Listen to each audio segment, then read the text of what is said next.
I'm going to start off with the recognition of territories that were in the Hooper-Chesset and Taschat territories here in the ACRD. Oh, and we are at quorum. Okay, thank you. I just got a message in. Okay, so, and we're going to start with a notice to all the attendees and delegates that are here today that this meeting is being recorded and live streamed to YouTube and on the regional district website. And before we get into our agenda, we will go around for introductions. And after I introduce myself, I will just go across my screen. My name is Tanya Shannon. I am sitting on this committee as part of Shannon Farms, and more on the capacity of the agritourism end on our farm versus the dairy, although I will give updates on that. And then I will go over to Kristen, please. Good morning. I have no video today, unfortunately. Kristen Cardonahue, admin assistant with the ACRD. Thank you. Amy. Hello, I am the sustainability planner. My name is Amy Needham for the ACRD, and I am super stoked to be here at quorum in this hour meeting. Thanks, Amy. And you're up next. Okay, my name is Ann Siddle. I am representing the Alberta District Fall Fair at this meeting. Thanks, Ann. Helen. Helen Zanetti, School District 70 Pacific Rim trustee representative. Always happy to be here. Hope everyone had a good summer. Thank you, Helen. Tom. Morning, Tom O'Dell, regional agrologist, North Vancouver Island. I have the privilege to serve BC Ministry of Agriculture and Food and the farmers of Vancouver Island. Wonderful. Thanks for being here. Erica, you're up next. Oh my goodness, I'm so orange. I don't know why. I'm Erica, and I lead support food security and food sovereignty initiatives on the West Coast in partnership with Island Health and the Clackamas Biosphere Trust. Thank you. Thanks, Erica. Fred? Fred Boyko, Regional Director for Beaufort, representing the agricultural area of Alberta. Thank you. Amber?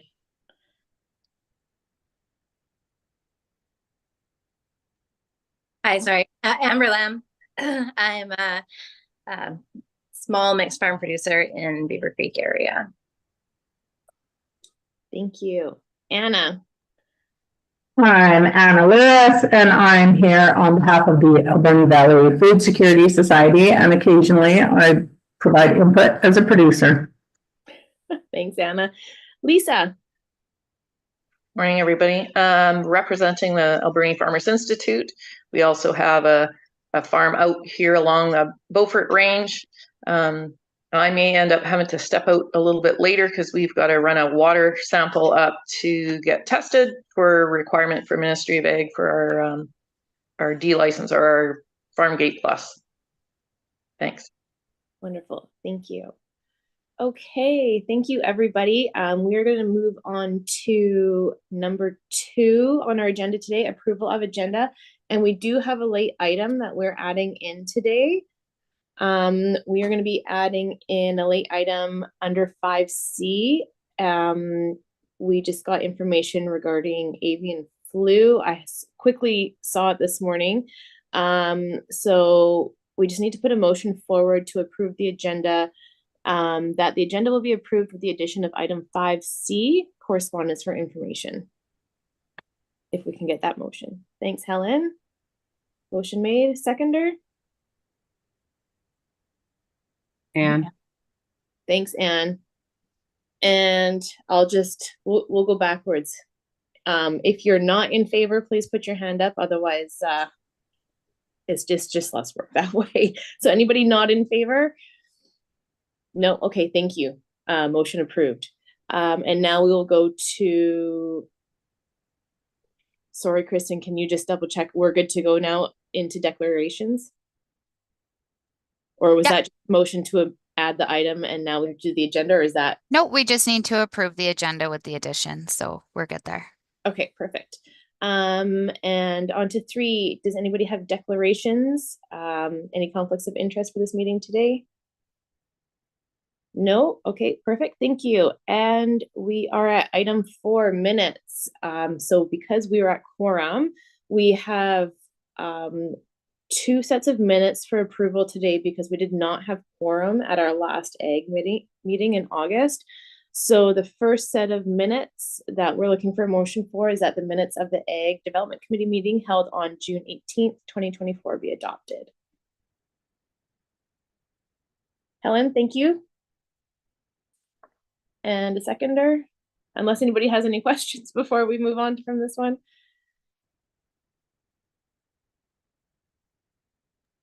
And I'll second it. Thanks, Anne. And anybody not in favor? Perfect. Motion passed. Okay, and minutes for Agricultural Development Committee meeting held on August 20th. So this meeting, and correct me if I'm wrong, Kristen, this was the one that was for information only because we did not have quorum. So that's why we're adopting minutes now for both, correct? That's right. Yeah. Okay, so we have a motion on the table that the minutes of the Agriculture Development Committee meeting held on August 20th, 2024 be adopted.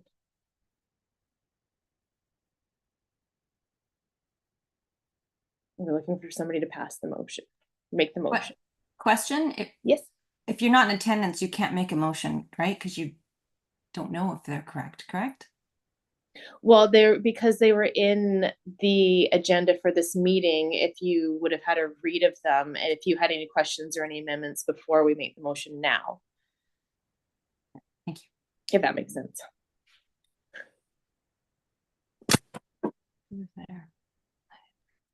Well, I wasn't at the meeting, but I read the minutes, so I will make the motion. And Thanks, Anne. I can't hear you, Anna, sorry. I'll second. Thanks, Fred. Anybody opposed to the motion? Perfect, motion passed. Okay, we are down into correspondence for information. And this is where that third late item was. Amy, I don't know if you want to speak to this when we get to item C, unless anybody, when we get down there, unless anybody wants to pull anything out before then from items A or B from BC Agribusiness Planning Program or the BC Provincial ALC annual report. I just wanted to let everyone know, I know it makes for a bulky agenda when I include things like that annual report, but that is literally like the yearly report from the Agricultural Land Commission. And the Land Commission is a provincial body that makes a lot of decisions that affect farmers. So it had a lot of information in it, and I wanted to make sure that the committee had it and that it was captured in the minutes ongoing, because our minutes are kept online in perpetuity. So I just wanted to make sure it was included. And if you do have time, please do give it a read. And I just wanted to speak verbally to something that will be included in the minutes as information, basically. An order was given that just arrived this morning from the chief provincial veterinarian stating that anyone who has poultry quota is to keep their birds inside for avian flu. And Tom, correct me if I'm getting any details wrong. As far as I know, it doesn't affect anyone in the valley because I don't think we have any quota level poultry producers, but I wanted to include it just for information for people that might have backyard flocks. We're coming into wild bird migration season, and that is when generally the avian influenza is spread quite a bit. So just look up your sanitation procedures, start following them, all that sort of stuff, just because we all kind of have a part to play in that. Even if all you have is like a backyard flock, it's still important. So I just wanted to bring that to everyone's attention, but I'll include the order that came from the provincial veterinarian as an information item in the minutes. Awesome. Thank you, Amy. Would anybody else like to pull anything else out from the correspondence for information today? I'm not seeing anybody. I do have a question, Amy, regarding the ALC annual report. I know it came to this committee. Will it also be going to the Ag Advisory Committee, because that's more the committee from the ACRD that deals with ALC applications and information with the ALC? I was actually planning, I had it in my calendar that when these minutes are published, I was going to send an email to the Coastal Foods Roundtable the ADC as a reminder and the AAC to please check out the minutes because it contains an item of interest for everyone. And it would be hosted on our website. So I have that in my calendar for when these minutes get adopted to the website. Okay, awesome. Thank you. And before we make the motion to receive, I just see we have a new committee member or a new person joining us today. So I don't want to point you out, Katie, but we all did a round of introductions. So I'm just going to let you jump in now to introduce yourself before we continue on. Yeah, hi. I was here, but I was like an attendee, not a participant. So I could see you all, but I couldn't speak up. But I'm Katie Miles. I work for Tofino Community Food Initiative, and we're going to be facilitating the Coastal Foods Roundtable this next year. So working closely with Amy. And if you're not familiar with Tofino Community Food Initiative, we develop and deliver programs to promote food growing, some food sovereignty, but just food awareness on the West Coast. Awesome. Thanks. Well, thanks for joining us, Katie. Nice to meet you all. You as well. Okay, so we will go into now the motion that the Agriculture Development Committee receive items A to C for information. If we can have somebody. Helen, thanks for making the motion. Do we have a seconder? Amber. Thanks, Amber. And anybody opposed to the motion? Seeing none, motion passed. And I don't see any requests for decisions on our agenda today, so we will be jumping into reports. So first up, I have Amy from the ACRD. Awesome, thank you. Oh, excuse me. So previously, we had talked about having the BC Center for Agritech Innovation come as a delegation to the ADC to introduce kind of their programming and what they do. And I am pleased to report that they will be delegating to the October Agricultural Development Committee meeting to introduce themselves and speak about their initiatives. So watch for that on the next agenda. Also, for the October agenda, kind of a preview, Heather Shope couldn't be here today because she's away, but she is also going to be presenting at the October meeting about the conclusion of her systems change project that she coordinated. And that was a 3-year-long project with some pretty important information in it. And we're just sorting out how we are going to trot that information out. But the first thing I wanted to happen upon the conclusion of the project was I wanted the ADC to receive that information at a meeting from Heather directly. So because she couldn't make it to this meeting, she will be at the October meeting speaking about that. So Upland Agricultural Consulting, that delegated to our last meeting to introduce the 2 projects that they are going to be working on with me. Ione is their project lead, and she was actually in town here for 2 days during the fall fair. We met with 6 different producers, local governments, organizations to introduce the Agricultural Water Plan and the Food Security Emergency Planning projects.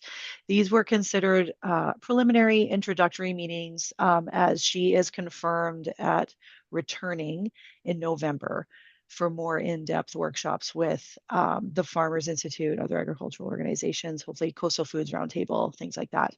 So I am encouraging, and I encourage you all to encourage anyone who wants to be a part of the workshop in the Alberni Valley, please join the Farmers Institute.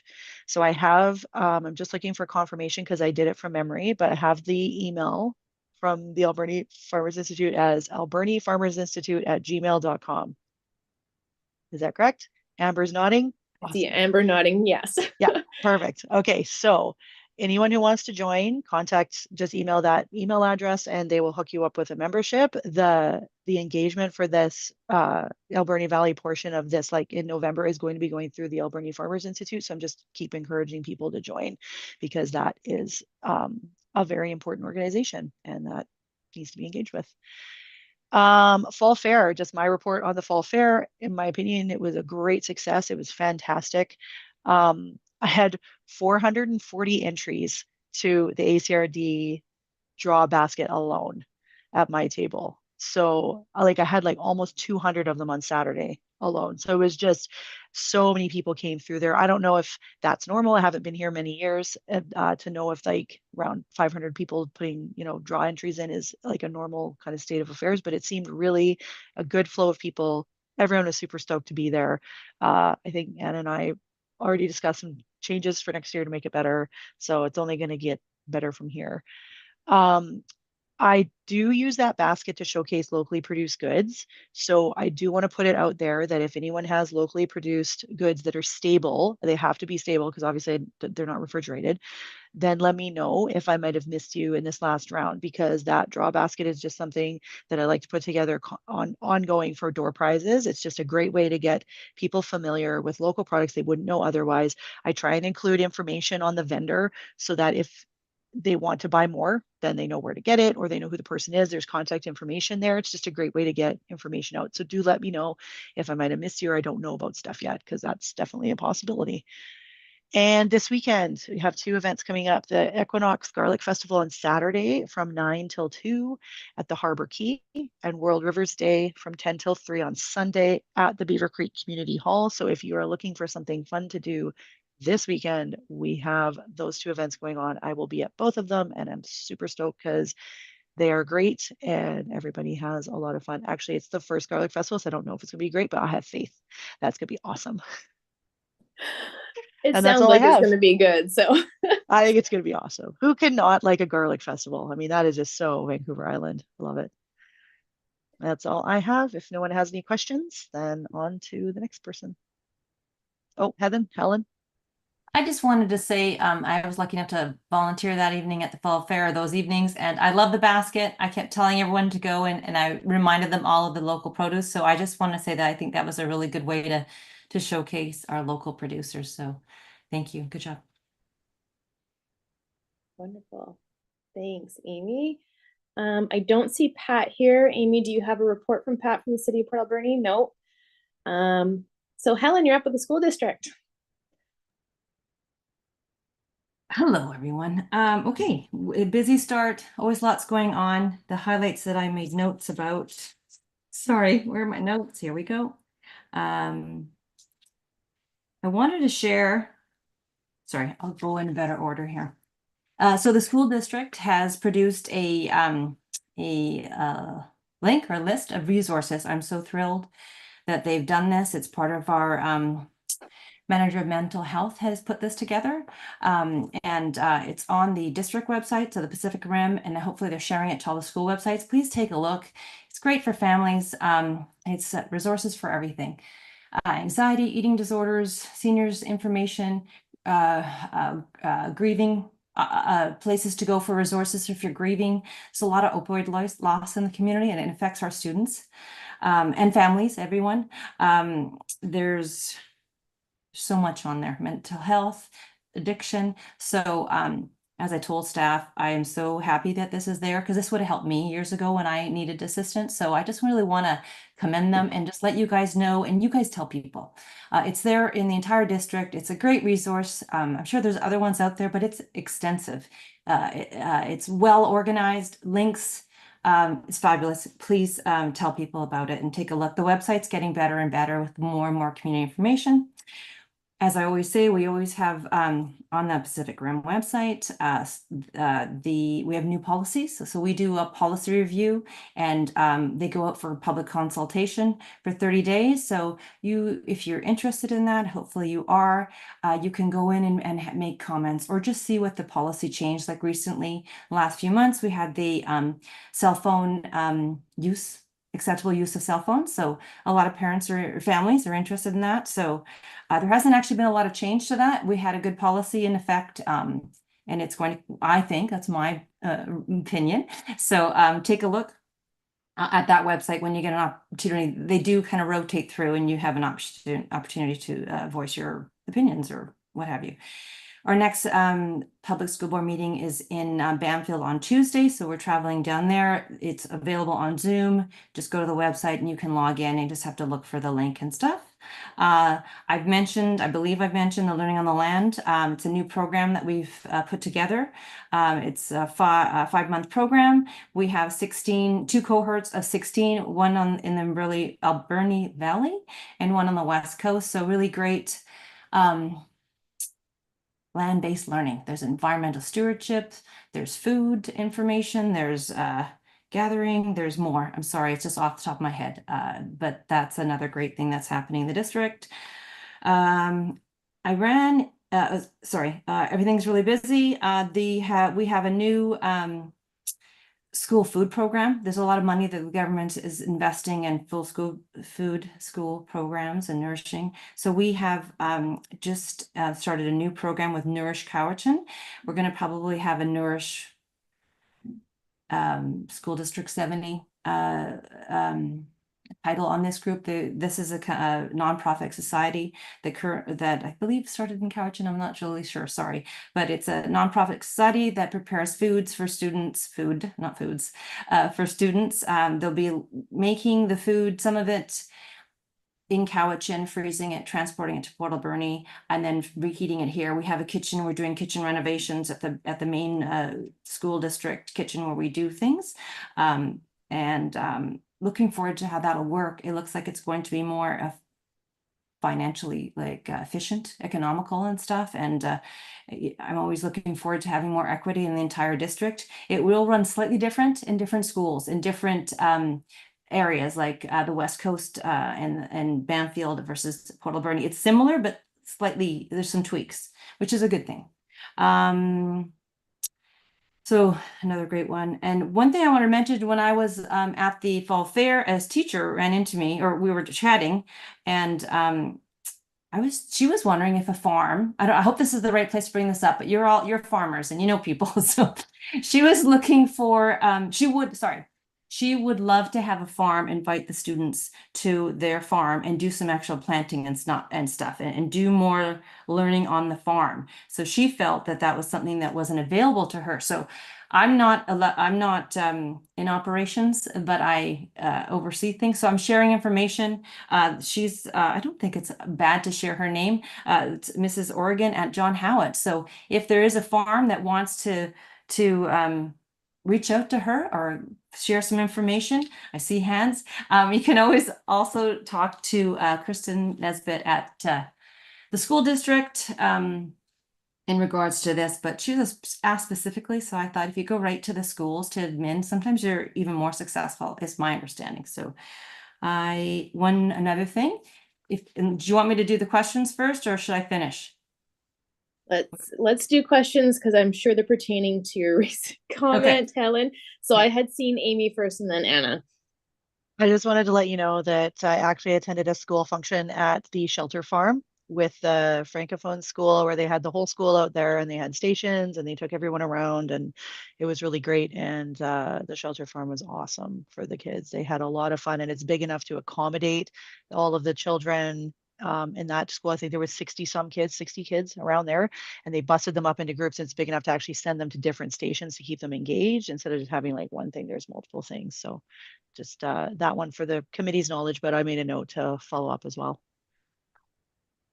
Yeah, it is common. I mean, I did it for 6-7 years. I had certain grades from Alberni would come over to the CMHA farm, and I did the community-wide school tours on site. So it does happen. What I would say with John Howett is they have 4 garden boxes that are totally full of weeds, and maybe she should become the teacher champion at that school to deal with their little garden boxes. That would be my thing. Like, they have the infrastructure right there to do something as a class, and they don't even have to worry about how much it's going to cost to take the bus to the farm. Like, that would be good as well, but then they could learn some skills and bring them back to their own little school garden. Great. I think those are great comments. So I'm here to try to facilitate and share. There may be reasons why I don't know why the school garden isn't going, but a visit to a farm might be more feasible. Mm-hmm. Just throwing it out there that teachers are interested, I guess, is what I want to say. And I always wanted to encourage the involvement. I made a note to contact her, so I can do that. Perfect. Helen, Amber's got a question for you, and then I had a comment too. I have like a really, really small garlic patch that if like one class wanted to come out, they could just come and help like plant garlic. But along the side of them having their own garden thing, because I know that lots of times like they'll plant the garden and then it dies over the summer. So if maybe like a winter crop might be a good idea, like garlic. But I'll reach out. It's not the nope. I can only accommodate the one class maybe, but. Thank you guys for offering. Yeah, so if you could contact the administration at the school or Kristen, that's wonderful. Go, and you had a question, I think. I was just going to make the comment. I had a meeting with Candace Roberts yesterday. She's the manager for the Dry Creek Community Garden. She might be a fantastic resource for the school district because she has years of experience running workshops for children. She used to work at Garden Works, and she made the comment that she kind of tried to get in the school district to do workshops and gardening stuff with kids, and she didn't really feel like there was a lot of uptick from teachers. So maybe that would be something to revisit with her, whether it's going to Dry Creek Community Garden for a field trip, or she coming to the classrooms, or maybe even being able to help with those gardens that are at the schools. Just a thought. Before I get to Anna, I know I'm also sit on the board of the changing names, Alberni Valley Food Systems, School Food Systems, and that's Teva Stevens. So Farm to School. So she's involved at the school. She's always trying to get more teachers, and they totally are working to do what you were suggesting as well. So I'm going to actually, my final thing is to share some of the grants that they were talking about. I thought someone might be interested in that. So yes, thank you very much. Go ahead, Anna. I was just going to say, one of the things that Amy, myself, and Tessa Stevens put together in our fund, well, the SD70 put the actual application forward, but it was written by us. One of the things in there is specifically the Food Security Society doing some of the teaching in the classroom. It was not for John Howett School because we identified 3 schools, but Candace would be the one doing that. The other thing is at the community garden that we run, the Dry Creek Community Garden, we have 3 community plots, and those Candace has done workshops in, and it's been made available to some schools. I'm not sure if anyone's taken her up on it. I know the Friendship Center comes over with their little kiddos because they can just walk over, but that is also a resource that is available. Thank you. Go ahead, Amy. Just one more thing, just to let you know, I'm a member of the school food working group, and so when I contact Mrs. Organ, just to follow up with her, I'll let her know about that and let her know that I'm here for support if they want, and to see if like just the options that are available, the grants that are available, all that sort of stuff, just to see where she's leaning and stuff like that, just to see what support I can offer. That's wonderful. Thank you so much. That's why I was reaching out to you guys, because you can do your great things. The one last thing I wanted to mention was from you know this stuff, but I'm going to mention it anyways. Farm to School, they had their September newsletter come out. They mentioned a provincial grant, the Nourish Link grant. It's $1,000 to $2,000 to support food literacy projects. Applications are open until September 30th. So just wanted to throw that out there. It might be applicable to some of you. I know you put out guides and different things. So there's my long report. Thank you. I'm sorry if I took up too much time. No, that's great. Thanks, Helen. Okay, Tom, I've got you up next from the Ministry of Ag. Good morning. I just have a few updates. You already heard about the order around poultry. We just opened up the Knowledge and Technology Transfer Program for applications. This is an opportunity to get support, financial support, to bring in subject matter experts or to organize any kind of learning agricultural extension type events. I'll put the link for more information in the chat, or you can reach out to me directly.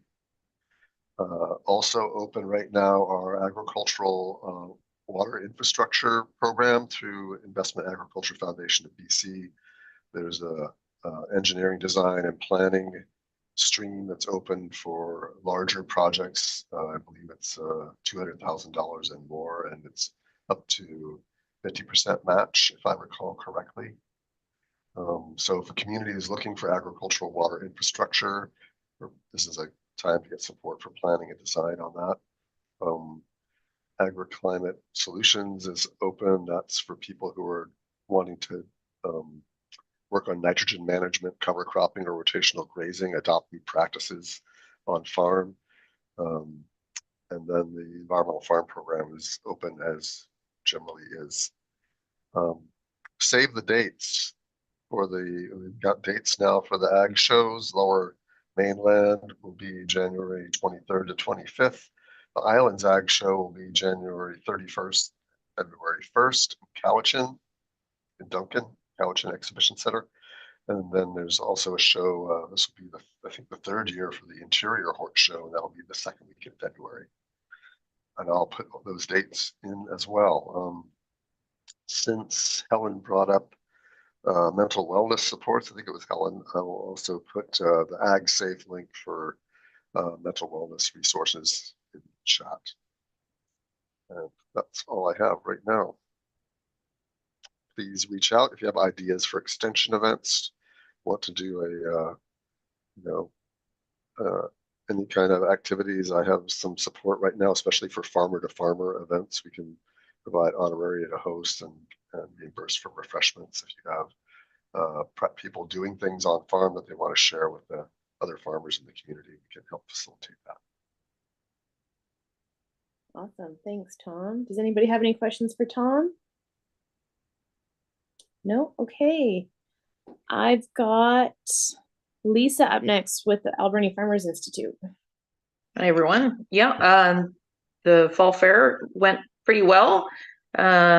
We've had lots of people put in their name for our t-shirt draw, and it ended up being a lady from Coombs who happened to be a vice president for the Coombs Farmers Institute at one point in time. So that was kind of funny. Happened to meet her here in town to give her that. Lots of great feedback, people curious about local farms, where they can get local products. I also went over and watched the 4-H show. I had a bit of concern about the feature band, unfortunately, was starting their sound checks right when we had kids with 1,000-pound animals in the ring, and they were starting to dance around a little bit and couldn't hear Bill Thompson speaking. So I went and had a little chat with the band. They said that was their scheduled time. So I've offered Shannon Mant and Bill Thompson that I'll help them out next year with the fall fair, the 4-H portion, to make sure that that doesn't happen for the kids, because it was a little difficult. The parents weren't very happy, parents from out of town as well. So anyway, so I'm gonna go and help out with that next year. I did notice too that the barns were pretty hot. I mean, it was a hot weekend, but some of the barn doors were closed. And I think they thought that would help cool things off, but being a past 4-H member, having those doors open help provide some air movement. So that'll be something I'll be recommending for them for next year as well. Sunday, the Farmers Institute's having a harvest potluck dinner at 5:30. We're also going to have a discussion. There's been a recent issue regarding rooster crowing on Salt Spring Island, and that's caused some problems over there. From what I understand, the ruling was that the people had to get rid of the rooster.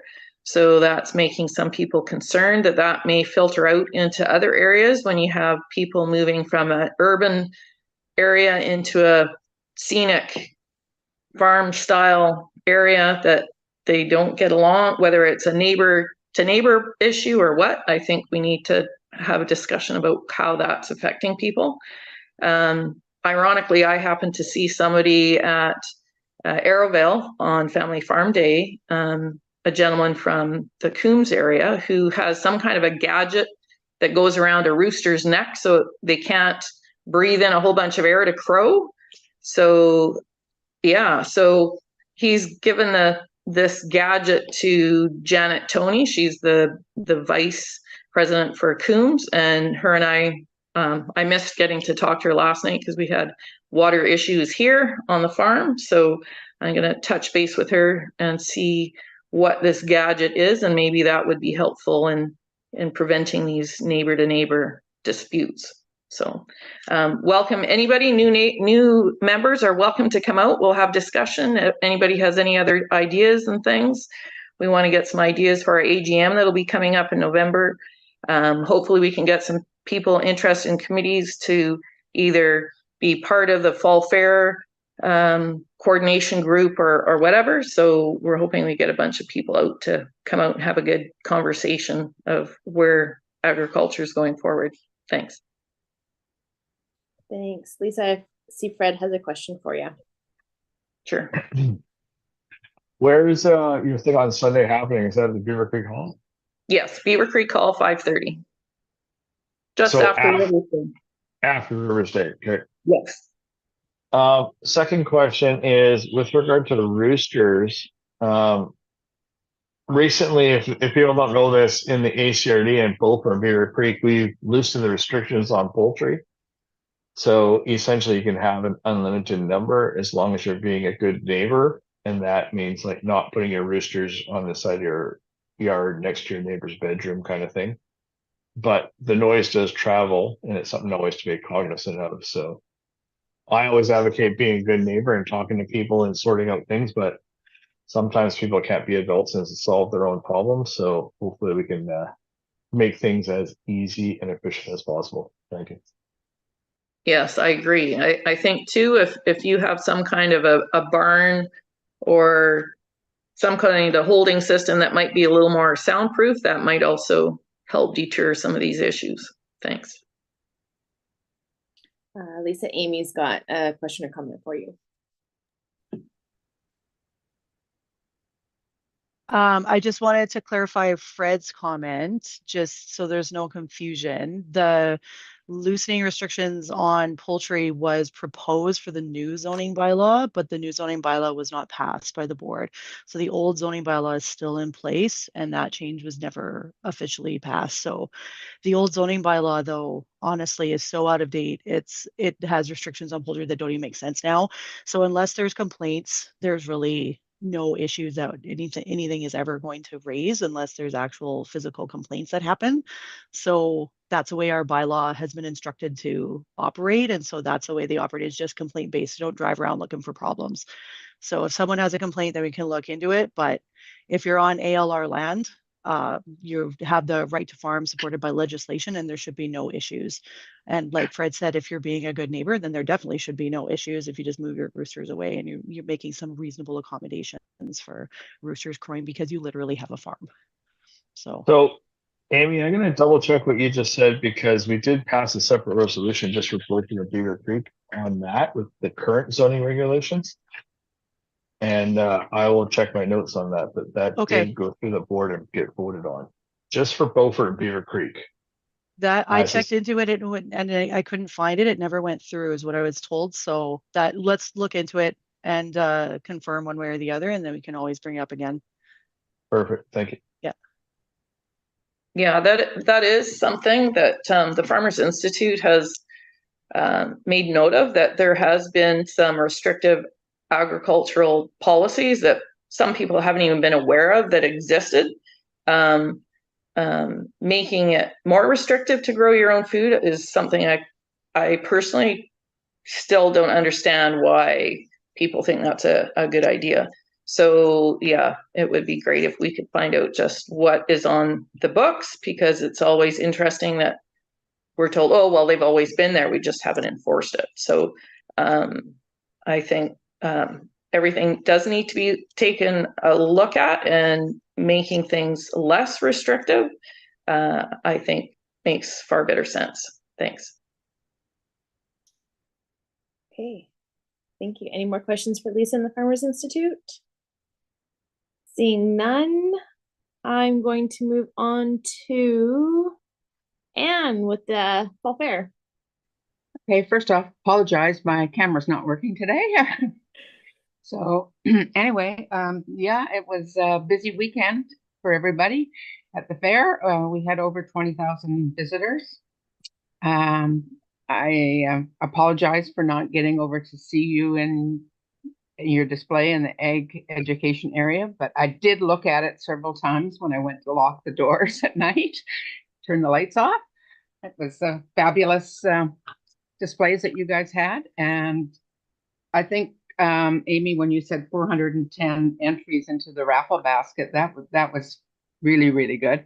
We also had 110 new exhibitors into our home arts section, and we questioned those people when they came to pick up their prize money, and they were all from out of town. I just recently moved to town, so that's fabulous that they're taking an interest in that. So, end of our fair. And thank you, Lisa, for your input on the barn doors being closed as well, because we have a policy that they are not closed. So I'll be looking into that one. Shannon Mant Charlesworth has stepped forward to take over as convener of the barns, which is fabulous. We haven't seen her for a few years, so since her kids grew up and left, and she left town for a few years, but now is back and is keen to start over again. So that's good to see new blood. And I think I really want to thank Farmer Bill Thompson and the 4-H for revamping our farmyard. It was a huge success, and I think everybody really appreciated that coming through and being able to see all the animals. So, any questions? Fred? I got one question. What were the numbers from this year compared to last year and the year before? Actually, they were very, very similar to last year. More people on the Saturday and less on Sunday than last year. But the year before was an exceptional year because that was the first year we actually ran after COVID. So I don't think that counts. Everybody wanted to get out and pent up frustration. Yes. Yeah. Well, that's good to hear. Thank you. Mm-hmm.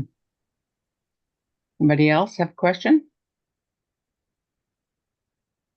I just wanted to say I thought the new farm area was fabulous as well. Way more inviting and welcoming and more like a farm. So well done. Yeah, good. I'd just like to thank you, Anne, for all the work you do. It's a lot of work. And yes, Yeah. I have to agree that the new Farmer Bill petting farm was spectacular. Yeah. And it was really good for him too, because he kept himself busy doing this, and he's been at the fair for 77 years, he tells me. So pretty cool. It was nice to actually see that he was engaged this year. Yeah. Awesome. Okay, any other questions for Anne?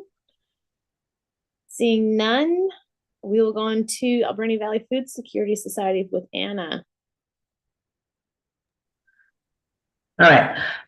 Yeah, I really appreciated Anne having access to the agriculture building, like just that line of sight. I think really helped, and I like the signs on the outside of the building. I think it worked quite well. So that was great. Yeah, we had 180 people do the survey that we were doing to get out family fun day vouchers. I haven't finished collating all of them because I've been too busy doing other things, but I do have all that information. They're all food security questions. So yeah, that'll be interesting to take a look at.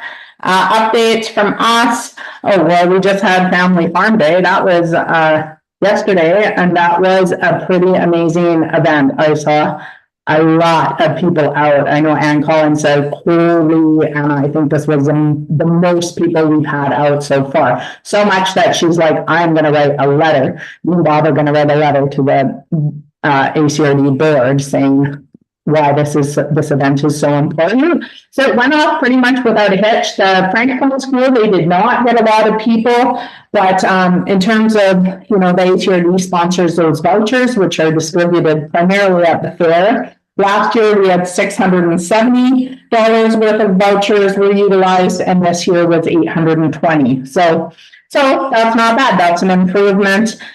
Dyson's were super happy. I always send a survey out to the participating farms after the event, so not everyone's responded yet, but I also ask them the question of, you know, what were your generated sales, just because I believe that's a good number to report back to the ACRD, because they do sponsor the event. So it's important to know. But even Dyson's, I mean, their market is super popular year round. And Jennifer was like, yeah, but Anna, you do the family farm day event every year, so people find out about us, and then they're repeat customers. So it's great to see.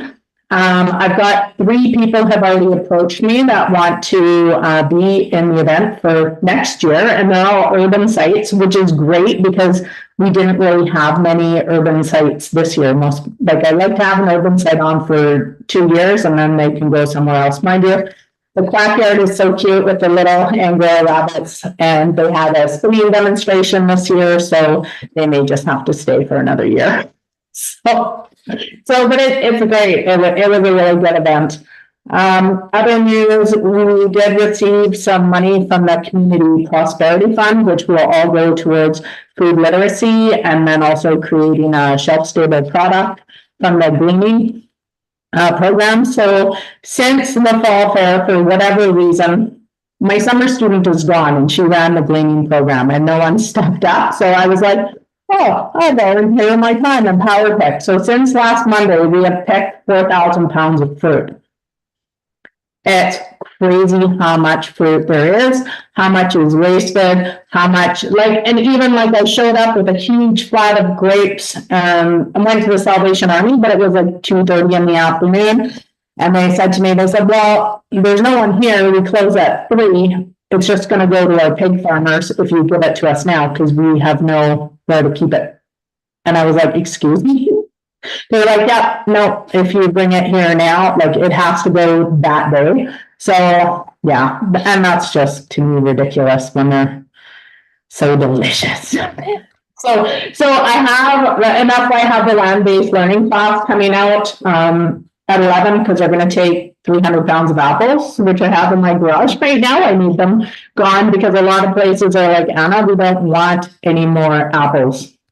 So yeah, so I am excited to have received this notification of this funding, because that means we'll be able to do a little bit of post-harvest processing, and there will be some funds for someone to organize the volunteers for gleaning, and yeah, because we really need it. So we'll start our food literacy stuff. I'm not going to take anything else on until January 2025. Yeah, but it's exciting. I did volunteer at the high school on Friday for the Fruity Friday, the smoothies with Emily from Island Health. I was horrified to find out that the Breakfast Club is not running. It is so important to me, and I was just taken aback. So many kids rely on that program, and it's a serious default. And, it's been well known that Mel's been gone for a while, and that gap hasn't been filled. And I think it is important. I heard that some of the EAs are getting together, and they will be providing workaround, but really, they're already at capacity. This should not have occurred. So pretty disappointed by that. And lots of smoothies were given out, and people were so happy. But that only happens on Fridays. So what else? We're doing a pumpkin fest, October 20th. Candace will be leading that at the Dry Creek Community Garden. And then we're having our AGM it's going to be a very quick AGM, followed by a fundraiser square dance in October that we're selling tickets for. Oh, and the final thing that I've been involved in, which I'm actually quite excited about, is this type 2 diabetes working group. And they're utilizing a food first approach. And so they're planning something it's probably going to be the beginning of November, because I think they have to utilize a little bit of funds that they have. But one of the things that I'm doing or they're wanting to provide is that kind of linkage to the farmers, because I've run the Good Food Box program, like the West Coast General Hospital one. And we've got a doctor in town who is just, he is so adamant that we can use diet and food to prevent or reverse diabetes. It needs to be local, it needs to be nutrient dense, blah, blah, blah, blah, blah. So that's been super fun to be a part of that little group, and hoping that that'll continue on and they'll get some more funding for that. And that's it for me. Amy. I just had a question about the Food First type 2 diabetes program. Is that run through Highland Health, or is it a separate initiative that's like privately run? It is totally, it is an organization that I have never ever heard of, and it's the Rural Center for blah, blah, blah, blah, blah, blah, blah. They're a provincial organization. They put a call out for interested physicians that wanted to participate in this project. So Dr. Ian Wilbrecht from Port Alberni and one other doctor from Quesnel, I think it's Quesnel, put their hands up. And so they got the funding to run this little program, but it all has to be utilized by November. I would have to look it up, but I'll look it up after I finish talking and put it in the chat box. Yeah. Thank you. Helen? I want to comment about the Breakfast Club. So I am working hard to help get that back going. My understanding is there was some miscommunication, and it is important. I volunteer there as well. The school board knows, the district knows. We need a volunteer to run it. Mel left. Mel retired, and I'm so grateful for all she did. She did an amazing job. So she wasn't able to find another volunteer to run it. And if you guys know anyone that wants to take that kind of organizing the food and the volunteers, I know it's hard to find volunteers. That is why one of the reasons, that's the main reason I think it's not running. But I want it to run. It is vital. We're working on it. It's not forgotten. I will continue to advocate for it. I'm sure, I feel confident that it will start up. They know about it, people at top know about it. And if you guys know anyone that wants to take that on, I consider it myself, it's just a lot, right?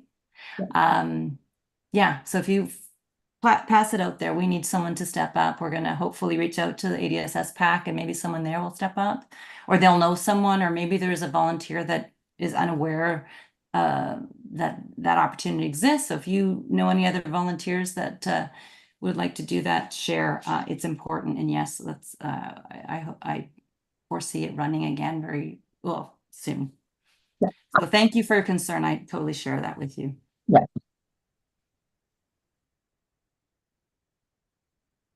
Amy? Hi, it's me again. I just have a question for Helen. If there's any way that it can be acknowledged that the Breakfast Club at the high school is so important that some of the Feeding Futures money is used to pay a not-for-profit such as the Salvation Army, or someone to hire someone to actually do it, to administer it, because it is acknowledged that it feeds so and so many people and it is really important and things like that. Is there a case that could be made to access that money that's specifically for feeding kids, to pay someone to do it so that it's more likely that that torch will be taken up? I made that exact suggestion. There are rules around everything and how money's spent. I know that a lot of the money, or a portion of it, has been spent to hire a healthy schools coordinator. So I'm gonna say that's hope. I gotta be careful what I say, because I don't speak for the district. I voiced that as well. I'm gonna say that if I voiced it, then they know about it, and then that could be considered. So I think there is a case personally I think there is a case to say that. Yeah, thank you. Anna, is this something that could potentially, like, would a letter from the Food Security Society, you know, saying that this is important for food stuff in, like, would that maybe would that help or hinder, do you think, Helen, if like a letter came that was like, we're in support of this, please make it happen? I don't know. I think that it is a priority, but I don't think you should do whatever you feel is good. I don't think it could hurt. It just heightens the awareness and the importance of it. So. Awesome. Well, I can draft the letter just highly encouraging the Breakfast Club to restart. And, you know, there's all kinds of studies done that breakfast is more important than lunch. So anyways, any other questions for me? Okay, thanks so much. Thanks, Anna. Okay, up next, we've got Eat West Coast from Erica. Hey everyone! Oh my gosh, what a busy summer. Usually spring and fall are crazy, and then I just feel like I just carry all the way through this year with so much going on. And I realized I'm looking at my calendar and fall's ramping up. I have so many meetings the next couple of weeks. I actually think next meeting I'll have some good updates for everyone. But in the meantime, it's a little bit of context on the West Coast here.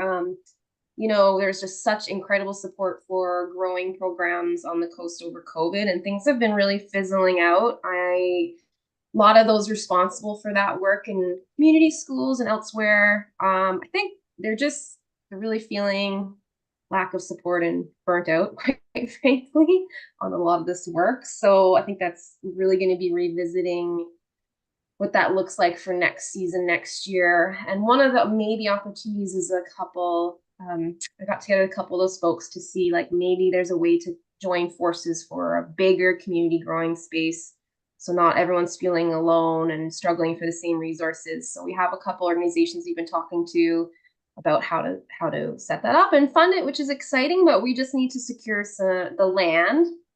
So there are some opportunities. Unfortunately, the coastal addendum to the Alberni Agricultural Plan from a few years ago that this development committee supported, the land assessments are mostly not viable anymore in terms of possibility of using those spaces that were identified, except for one, which I'm happy to say Long Beach Farms is running off of. So there's some success there, but so once we kind of look at some of the land opportunities, then will be the opportunity to bring in others who are working in growing all across the coast, see how we can better collaborate, which is it is frustrating. You know, we're facing a lot of issues in communities out here on the coast right now. High cost of living. You know, we have record people on income assistance. We're facing a lot of issues with stresses on our healthcare system and substance use priorities. So food is just like so important right now. It's so important, but it's just really hard to move things forward.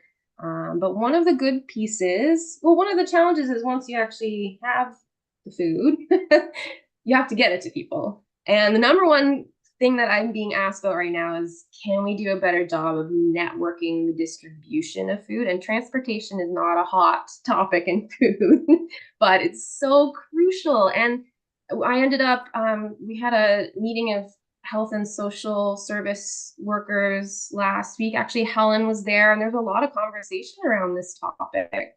So I think the plan in the fall is to try and bring those that play the key role currently in food distribution together to try and better collaborate. So I'm pretty excited about that. And we're hoping to do it sooner or later because last year, the Christmas food program kind of just fell apart. It was really difficult. So to try and get something going before then would be really huge. And then the second big thing I'm being asked about a lot is people are asking me a lot about the Edible Tree Grant Program. Is that Tree BC, Tree Canada? I'm getting a lot of people asking me about that, and I'm just trying to make sure to connect those folks with Wild Safe BC, we actually have a coordinator now on the coast, a full-time coordinator, so they are super keen to help. Amy, do you want to ask me a question before my last item? Yes, as usual, I can chime in on that. It is Tree Canada is the organization that runs the granting Tree programs. Canada. They actually Okay. have two that I've accessed before, and I've gotten grants through them and planted trees through them in the previous lives that I've had. One is edible trees, and the other is schoolyard greening. And I've actually used either or and both of them to get more edible trees and plants in different locations. It just depends on who you're working with. So if you're going through a school, it's nice to use the schoolyard greening one. I've actually planted schoolyard orchards using that program. Berry bushes, kid-friendly stuff, not so much the trees. The trees don't generally work out very well because they grow fruit that's usually out of reach for small children, and it just makes them frustrated, and the trees end up dying anyway before they get to bearing age. Bushes, much more useful. Here, though, you would be looking at managing your attractants because of the bear issue. So that would be a good contact to make with Wild Safe BC and how are you going to manage those attractants. But I can speak from experience. The Tree Canada programs are fantastic. They are great to work with. It's relatively simple. Anyone can do it. It's a great granting program. Highly recommend for anyone who's looking at any kind of edible plantings. And I just had one other question, Erica, about I had heard that Food Bank on the Edge had a space and was firing up again. Are they off to the races? No, I don't think quite yet, but yeah, that's an exciting development is that they've received land from the District of Ucluelet for the food bank. So that's a really exciting little bit of pressure on the other communities to maybe help support similar projects, especially around emergency food. So that's something I'm happy to say that a lot of those conversations are open again. And that's great to hear about the tree grant. Yeah, so anyone that's coming to me, I'm trying to just connect them to Wild Safe BC. So they've just got that ability to access their knowledge and resources. So you can push them back to me too, Erica. Feel free to push them back to me because I can help them. Just give them my email and say she knows she can help you kind of with background and stuff like that. So it's nice to be an arborist sometimes in addition to an agrologist. So I don't get to be an arborist much anymore. Yeah. Is there an ETA? I just wanted. Oh, sorry. Go ahead. I just wanted to ask about an estimated date for the food bank. Is it slated like they're going to get up and going before Christmas and that's how they're going to fix the camper issue? I just wonder if those two things are connected. Okay. So the hamper issue actually has nothing to do with the food bank's space and location itself. It's about the distribution to outside of the Ucluelet area, essentially. And having people having someone in each community to manage the recipient list and the distribution and the storage. So that's where we got stuck last year. Oh, okay. So it's not considered that that's going to be handled through the food bank. Like they're going to provide the volunteers. They're going to be the coordinator. It's not considered that that's going to be the solution. They're essentially going to manage the money, run the numbers and prepare the food boxes. But that's it. We need the people beyond that to actually do the work. So. Okay. Okay, my last two things are the Clackamas Biosphere Trust is building a new biosphere center, and we are aiming to start next April 2025. Very exciting. And the reason that's applicable to this group is we're going to be building a new community kitchen that's really focused on teaching and processing. And we're also working in collaboration with the District of Tofino on some upgrades to their community kitchens so that we're in good alignment on terms of equipment and needs and emergency access. And the final item is we had a very successful pilot along with the Pacific Rim Hospice Society for a Meals on Wheels program this spring, and it was great. And we just received grant funding to run it for another 2 years. We're being very mindful to be sustainable with the program itself. And using the grant money towards expanding and really kind of create a stable model and have the equipment and infrastructure in place. So that will be very exciting. And I'm hoping with the success of having new spaces to actually use for the program and maybe collaborating, Helen, with the schools in terms of more bigger size food capacity, that there's lots of opportunity. Okay, that's everything. Thank you. Thanks, Erica. You've been busy. Does anybody else have any questions for Erica? Helen. I just wanted to say to Erica, reach out to Kristen Nesbet at the school district to see if you guys can work something out. She'd be a good contact for you, or the admin at the schools. Yeah, amazing. I think we're looking probably by this time next year, looking into that. Awesome. Okay, going through our report list, I don't see, and then Amy, jump in if you have a report from anybody, but I don't see anybody here from the Nuu-Chah-Nulth Tribal Council, or the Spirit Square Farmers Market. I've got the next two though. Okay, go for it. I've got a really comprehensive update. I actually asked for it from Cecilia Addy of the Doc Plus. I had a tour.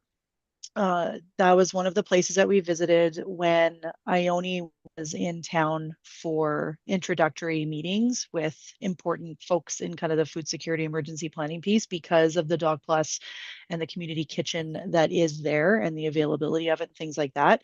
So I had contacted Cecilia and said, look, it's been a long time since we had a really thorough overview of everything that's offered.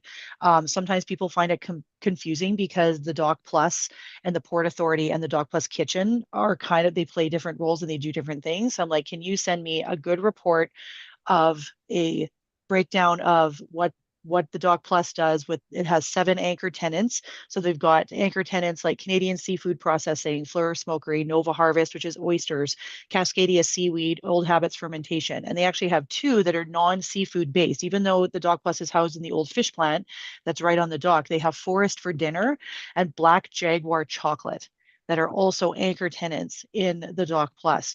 And I'm trying to find out, Forest for Dinner I know is available through places like the Salty Woodsman and Riverbend Cafe.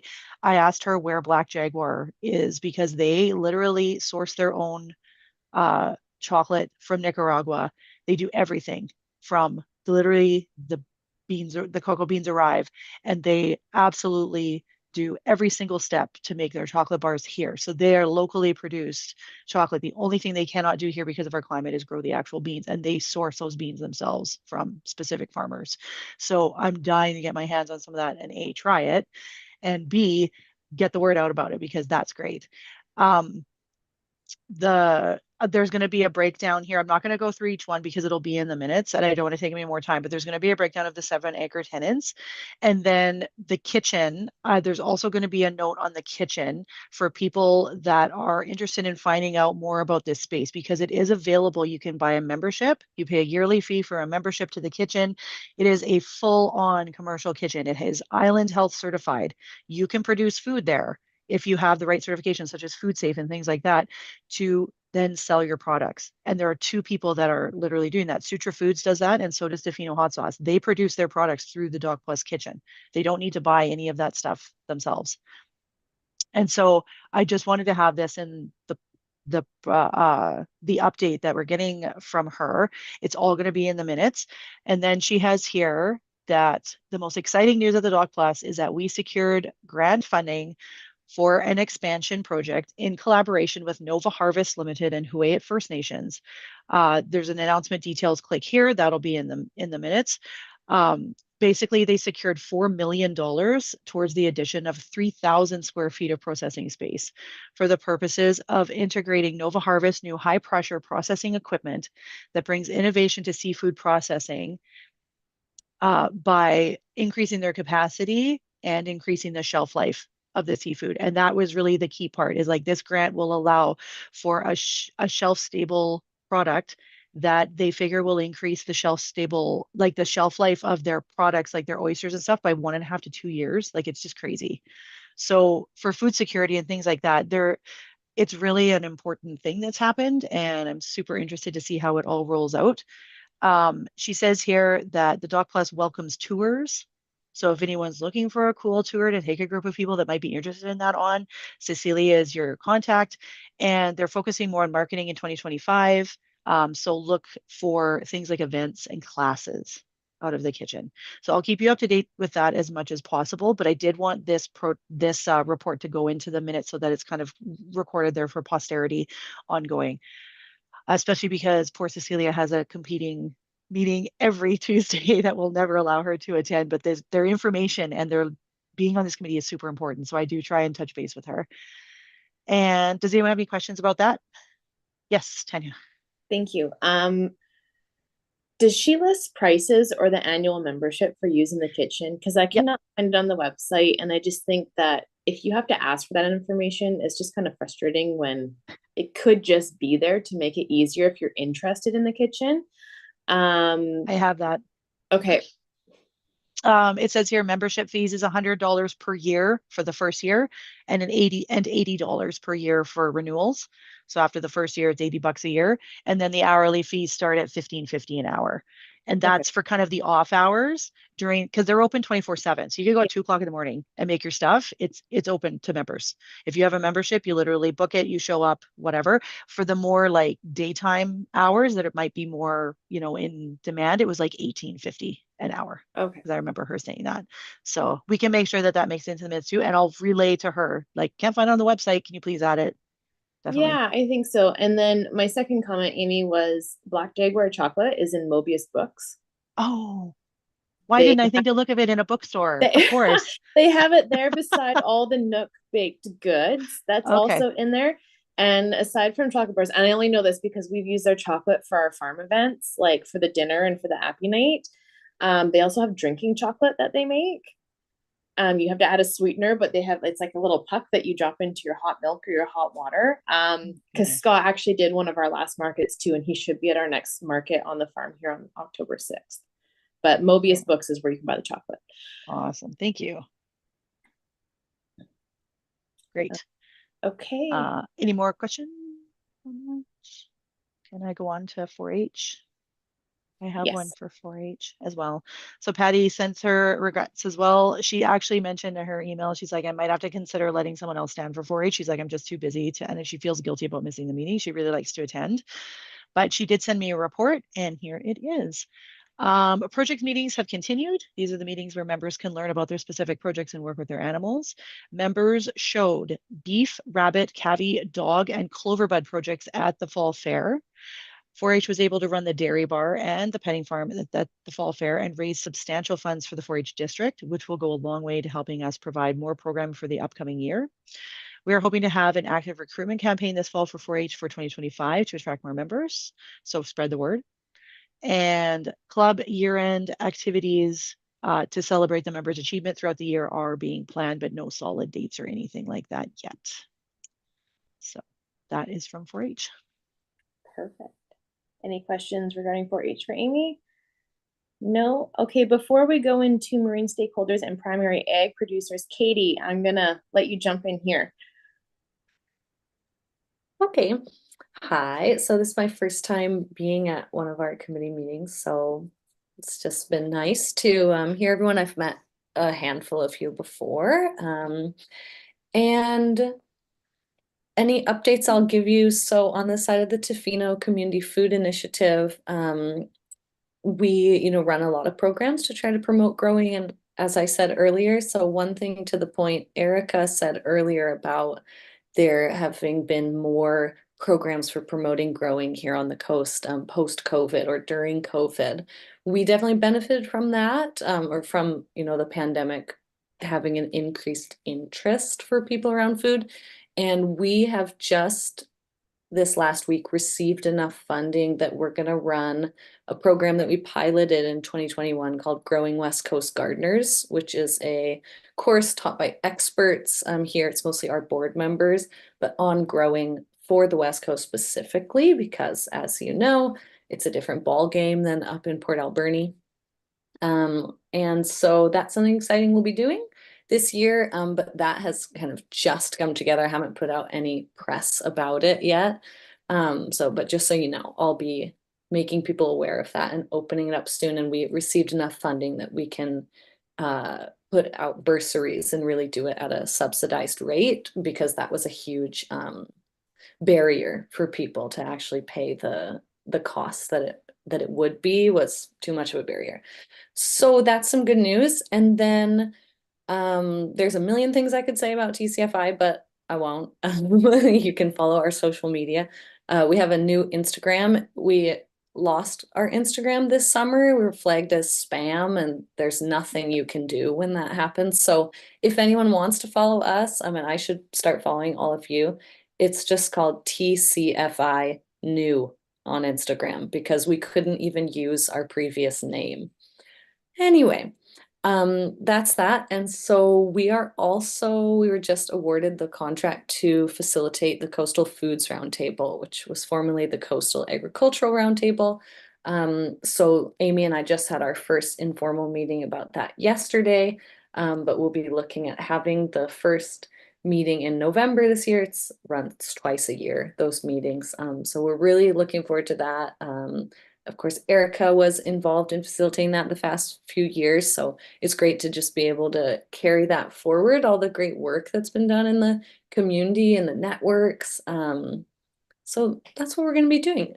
If anyone has any questions, I could continue, but I'll leave it for now.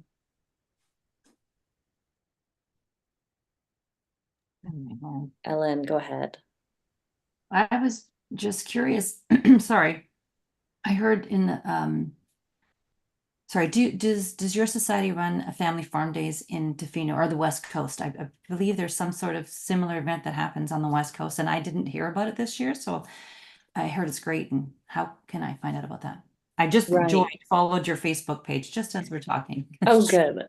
Thank you. So not quite family farm days because there's very few farms here. In the past, TCFI did run something called West Coast Farm and Garden Show.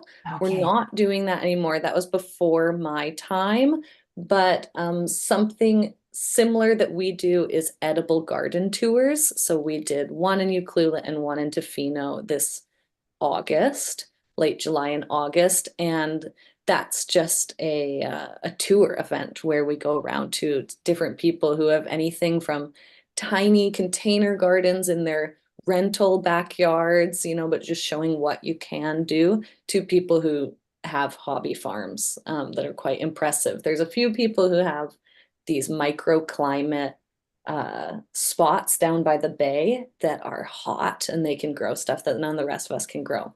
So it's called our edible garden tours, and our social media or our website is where we always post events. Thank you. Yeah, for sure. And Erica, and you do the CD Saturday in the spring. Yes, that's true. We do see Saturday. Oh yeah, and of course I'm organizing the harvest celebration right now. So that's a bit of a fall fair, much smaller scale than what's going on in Port. It's just in our food forest that we run at the Wickaninnish Public School, community school. But same focus. We're going to be selling seed garlic, fiddle players, hay bales, all the good stuff. Awesome. Thanks so much. Oh, sorry. I just wanted to say for the committee, please do check out TCFI's website. They do a lot of stuff, like they have the Wickaninnish Community School Garden that they do, which is one of our most established ones in all of SD70, because they have a garden coordinator and stuff and do lots of great programming. So definitely check out the good work that they're doing on the West Coast. It's great to see. And it's really cool to see 2 West Coast representatives on the ADC. It's pretty exciting. Awesome. Okay. We have lost quorum with one of our members having to leave, so we don't have to do any motions going forward, but we're going to continue through the reports. The rest of the meeting will be for information. I do not see any marine stakeholders on the call right now, so I will jump into primary agriculture producers. Big or small, if anybody wants to jump in, please let me know, give an update. I can go, but I'll let everybody else go first if Anna or Amber has any updates. No. Okay, just me. Okay, so or Anna, you want to jump in? Yeah, I was just going to say that the farmers market seems super, super, super busy. I was there for the first time in a really long time at the Growers Collective table. It was just me and Kirsty, and together we sold well over $500 worth of produce. The farmer market coupon program's running, and people are just so excited to see the variety of food. And yeah, it was also, and it wasn't a super nice day. It was kind of overcast but yeah, no, it was nice. There was a different kind of feeling at the market. It seemed like over the past number of years, being a vendor and being there, it's like, yeah, it is increasingly a really nice atmosphere, fun atmosphere to be at, more so than it has been in previous years. Perfect. Good to hear. Awesome. Okay, I will give a quick update from Shannon Farms on the dairy end. The cows are still out pasturing. They're going to slowly be getting transitioned back onto silage and winter feed. They'll be out for probably another month. Weather dependent pasture rotating around the farm. The cabin, we had a really great summer this year with the agritourism, with our little flex space that we have. And we're chalking that up to no forest fires, knock on wood, and no highway closure. But we were at 100% capacity since the end of June this year at the cabin, which was really exciting. I'm exhausted, but it was really exciting. And people from all over, like Europe, the States, it was cool. And everybody that I had offered it to took a jump on the opportunity to have a tour of the dairy farm and just loved it. So that was really cool. We actually had a couple from Switzerland this year, and she works in the dairy sector over there, but she had never actually been on a dairy farm because she was in processing. And just with the amount of like landmass that we have here compared to Switzerland of what she could actually see, she just thought it was really cool. So it was really neat to hear different stories of that. We ran 2 culinary events on the farm this summer. We did our sit down gather and graze dinner the end of July, which went very well. We're doing it in August next year just because of availability for our chef. And we are almost 100% booked for our dates next year, just from guests from this year and word of mouth, which is really exciting. We did an appy night the same weekend as the fall fair. It just happened to land on it, but we still had a good turnout. And I have some notes for next year. Same idea as the farm dinner of supporting and highlighting local agriculture and seafood producers.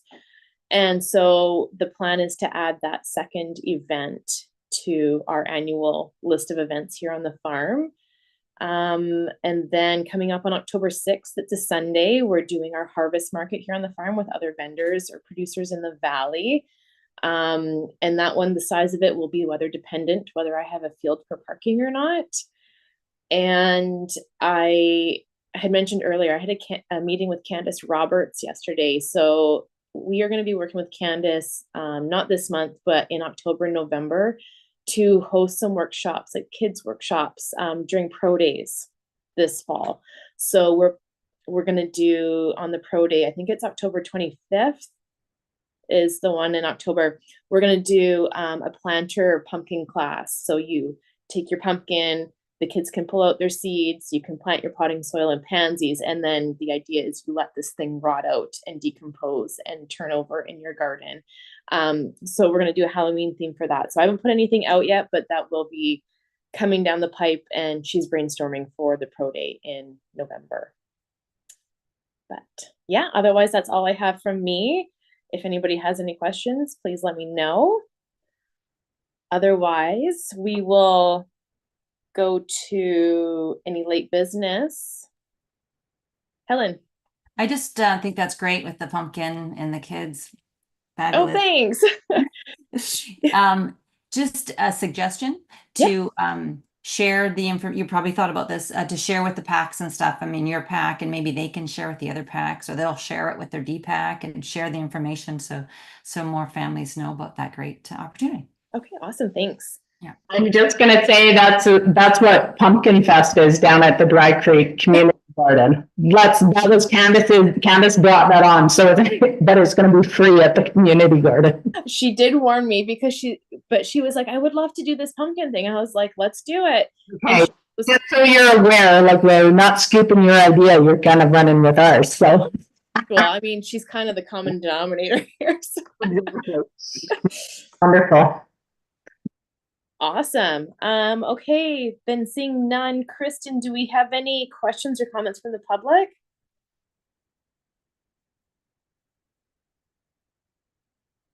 If Kristen's there. I just muted myself.